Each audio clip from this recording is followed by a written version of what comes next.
should have started by when I welcomed Patrick to say that as such a northeast person, Patrick's just been recently appointed Chief Executive of North Tyneside as well. So, as well as saying thank you for Patrick and James's absence for the speeches, we can give a report as well.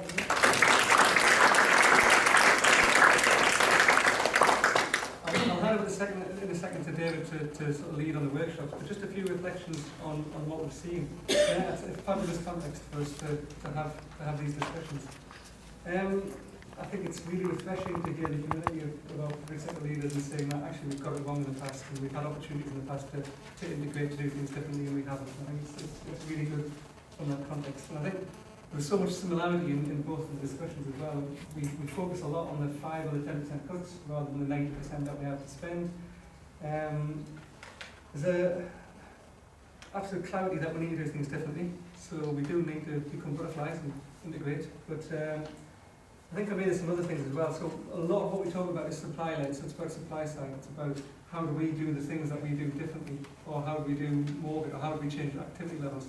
Well, actually, what we've really got to look at is demand, and Patrick touched on it a little bit with public health. Now, I'm not going to public health now, but it is absolutely essential that we manage demand. I mean, in the health and social care context, we know what kills people, we know what ails people as well. So we know what the main killers and the main determinants of people's health are. We can do things to stop people dying. It's all there. We know how to do that.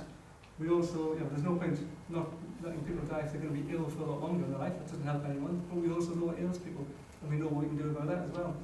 The problem is, in the past, we've talked a lot about it and had lots of academic debates around it. We've never actually really implemented it, done anything about it. So it's a real challenge in the new system. I think it's absolutely right that local government, who have all the levers, whether it's about leisure facilities for obese children, whether it's about nurses in schools for sexual health issues, there's a whole range of different levers, and the vast majority of them aren't in the NHS and local government.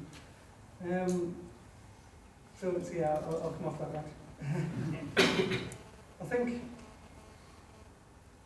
so on that, I think that when we talk about health and social care, there is a third ring to that diagram, and that's public health, and that's about managing demand, and that's about making sure we keep our people, whether it be patients or the people out there, to keeping people healthy.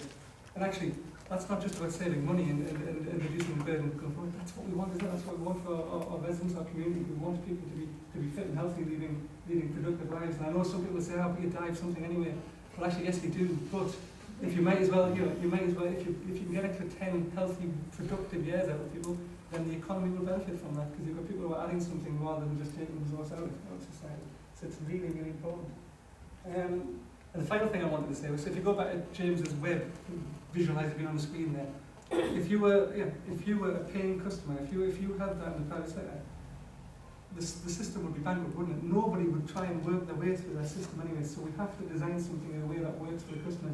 And it was so refreshing to hear most speakers talk about customer centricity. That's got to be at the heart of everything we do. So nice thing for putting on the table today. So I'm going to hand over to David. David will tell us what he wants us all to do now, if that's all right.